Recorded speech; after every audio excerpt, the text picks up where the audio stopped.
Pujya Swamiji, I have a question. So, we know that the world can be seen through two views. One is the Paramarthika Drishti, where the entire world is that one Parabrahma, or the Laukika Drishti, where we have to interact with the world and we see it as separate. We and God are separate.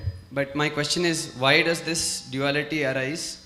Is it that Parabrahma who actually powers this duality, and if he has no passion or no liking, then why does this nature, even though he has no nature, arise from him?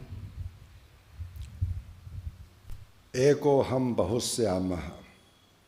I am one, but I want to be many. I want to be many for what reason? You are also an individual. You are also one person, but you have different roles to play. You are a brother, you are a father, you are a grandfather, you are a young person, you are child, you are old. One person plays many different roles in life.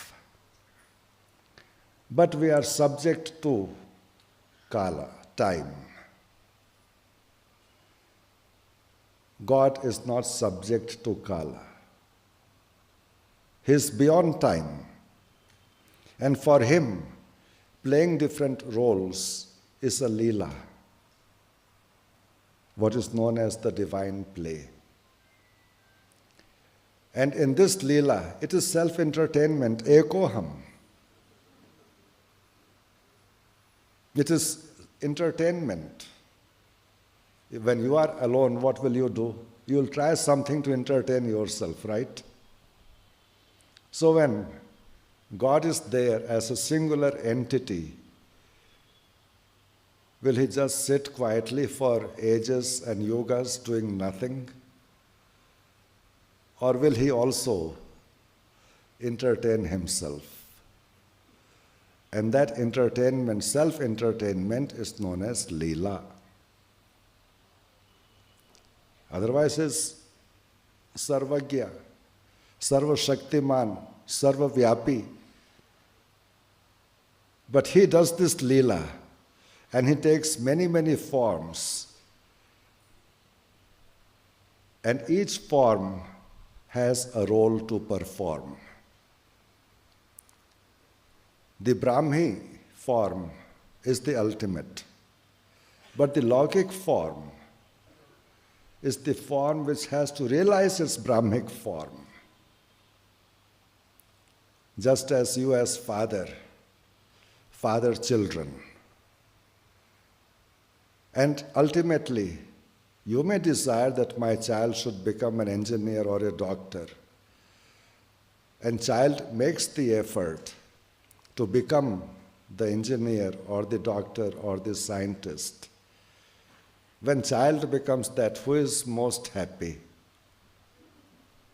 Father is the most happy person. In the same manner, when child realizes that I am one with my father, then father says, you are in me, I am in you, we both are one. The Dvaita ends, the Bheda ends, and Advaita identity, the unified identity remains. And then there is merger, and that merger is known as the union. So this is all a Leela. Enjoy it. Don't think much about it.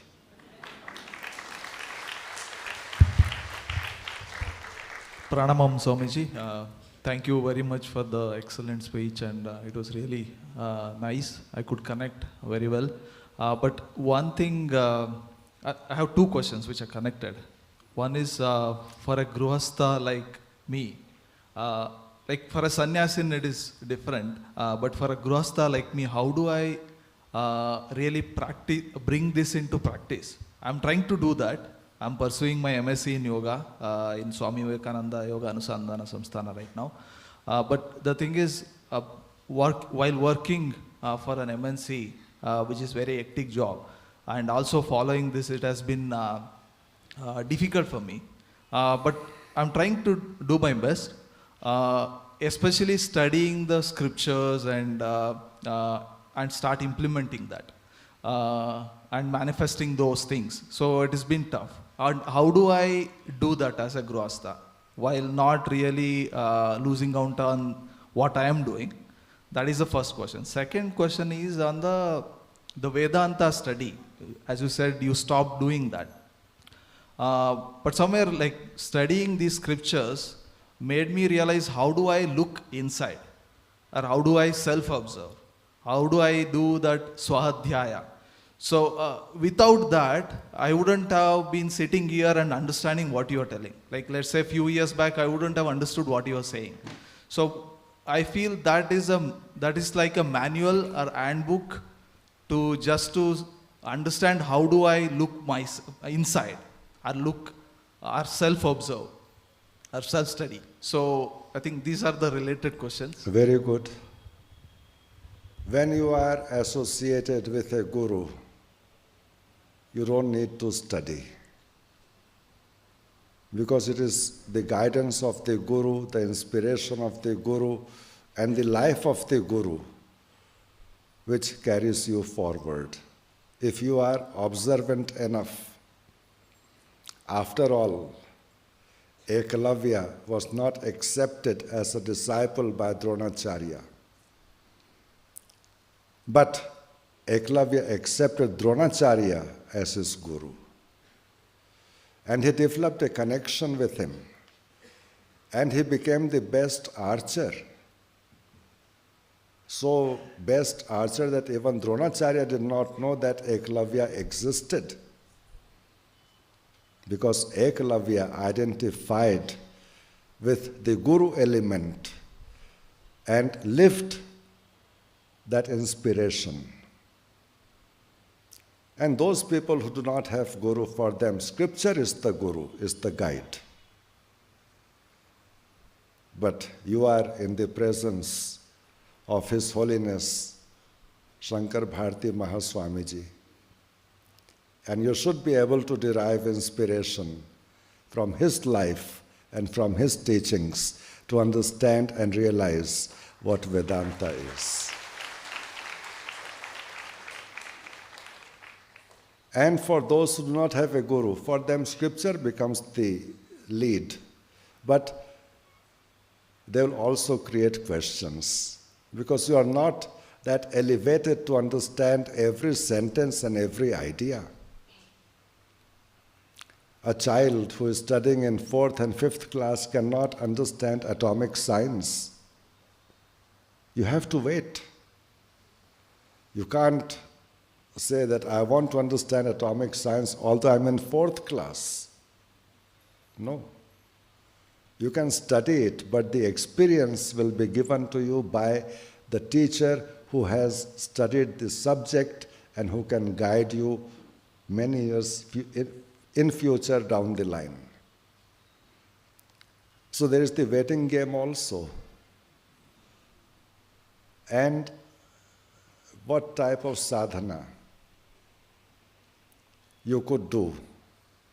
Well, I will suggest meditation is the best way to begin.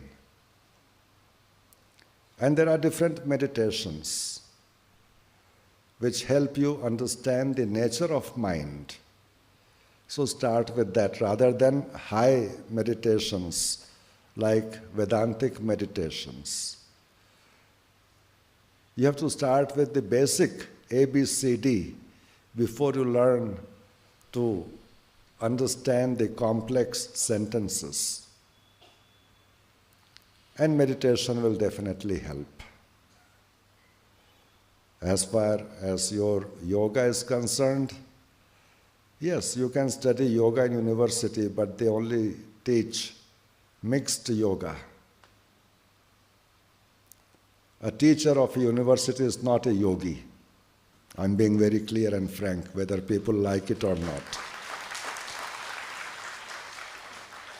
They study from books and then they speak to you about that according to their understanding.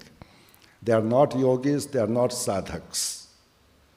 Their life is not immersed in yoga, but their expectation of yoga is survival in their life. So I don't believe in that yoga learning or teaching. I believe in the traditional aspect where a guru teaches the disciple the principles of yoga and not school, college, or university. Although I also ran a deemed university, the first yoga university in the world.